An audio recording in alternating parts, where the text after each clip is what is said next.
Famed economist John Kenneth Galbraith once said, "There are those who don't know, and there's those who don't know they don't know."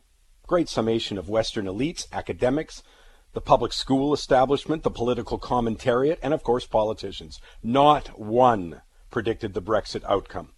I can't think of a more deserving group of people to be upset than the Euro elites, unless it's here in Canada or the US. April 2010, first time on Money Talks we discussed the demise of the European Union. It was pretty easy to do, actually, because the Greek debt problems were going to show up the next month. They had a bond maturing that they couldn't pay for, but we clearly stated that was the canary in the coal mine for the end of the European Union. We have been unequivocal that the EU would not survive since that time, that the euro was a wonderful trade, dropping from over 160 prediction to par and then to as low as 80 cents. And part two? We're already getting the first one. And part two? And the elites won't like this one. We are witnessing the historical demise of the welfare state model in Europe. I've said this in every talk I've given in the last 7 years. If you doubt it, you will be wrong. I'm not one of the people sitting around going, gee, Brexit, such a surprise. It's been one of the major themes on this show.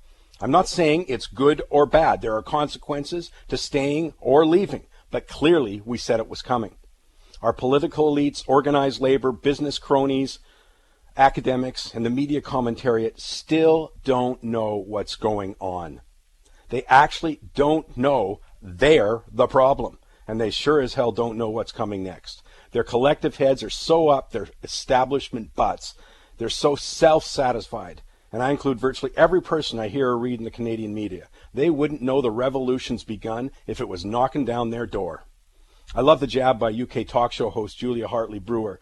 She said, in quotes, "Very enjoyable watching the looks of utter shock and disbelief on the faces of everyone at the BBC. They don't know anyone who voted leave," end of quote. Well, that's pretty consistent with our elites. In the States, they didn't see Donald Trump coming because they don't know anyone who supports Donald Trump. They're not their kind of people. Make no mistake, we're talking revolutionary change, but instead, our politicians, media, my hate mail correspondents pretend that it's business as usual.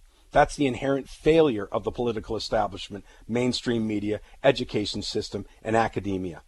They think it's business as usual. Everything's a surprise, from Donald Trump's rise to the popularity of Uber and the rest of the tech revolution. I had one listener upset because he said I talked politics. Let me be clear. It's one of the key points to understand. As long as you think that when I talk Democrats, Republicans, progressive left, even if you have a poster of Justin Trudeau over your bed, if you think it's politics, then you are never going to understand what's going on, let alone anticipate it.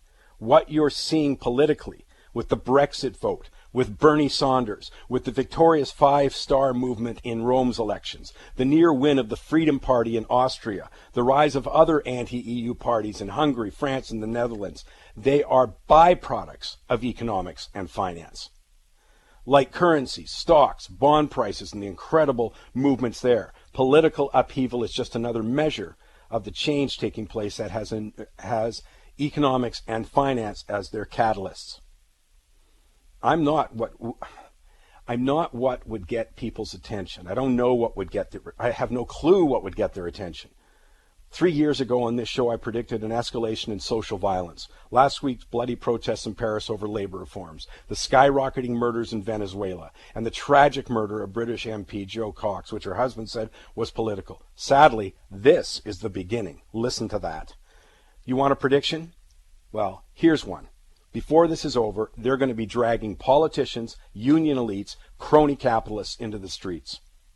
In the U.S., the political elites are ushering the Democratic Party's demise, their own demise, by supporting the breathtaking, unethical Hillary Clinton. And I don't see a commentator in Canada who gets that.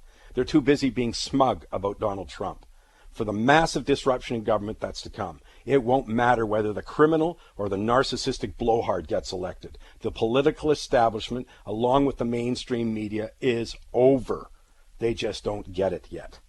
But what about Canada, the only country in the Western world where the elites are not under attack?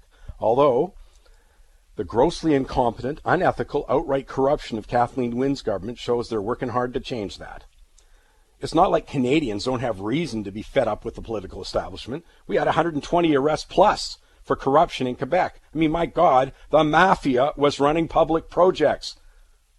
The Auditor General outlines 158 billion wasted tax dollars between 1988 and 2013. Tens of billions wasted by federal departments dealing with native reserves. Obscene cronyism with companies like Bombardier, or, you may have missed it, last week's announcement of another $80 million handout to Fiat Chrysler. The Senate spending scandal reveals that there were no rules governing tax dollars being expended. Despite federal deficits, estimated to be 3 times higher than we were promised, no, we were guaranteed, the feds have millions more for MPs' expense accounts. Unaudited, of course. But still, the establishment remains unchallenged. My guess is that governments can thank the oil revenue windfall, which protected our economy from an extended fallout from the subprime crisis, in conjunction with the powerful socialization in government institutions from public schools to the CBC and a mainstream media who are so totally integrated into the political establishment. But that could change. All you need is a period of subpar growth that we started just 2 years ago, along with a litany of tax increases. You've seen it in property taxes, maybe in a province with carbon tax increases, other green levies, and now we have an increase in payroll taxes. There is going to be a point where Canadians say, I've had enough. And once they do, all the selfies in the world won't be able to stop it. As I've been saying since the beginning of 2015, welcome to the age of consequences. Brexit is just another check mark.